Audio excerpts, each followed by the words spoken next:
మీకు తెలుసా, ఒక ప్యాన్లో తురుముకున్న క్యారెట్ వేసి బాగా ఫ్రై చేసుకుని ఇప్పుడు దీనిలో పాలని వేసి పాలు ఎగిరిపోయేంత వరకు బాగా ఫ్రై చేసుకోవాలి.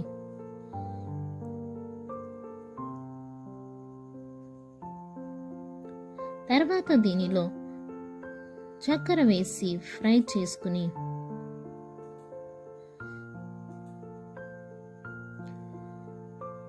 నెయ్యి వేసి బాగా కలుపుకుని తర్వాత దీనిలో పాలపొడి వేసి బాగా మిక్స్ చేసి యాలకుల పొడి వేసి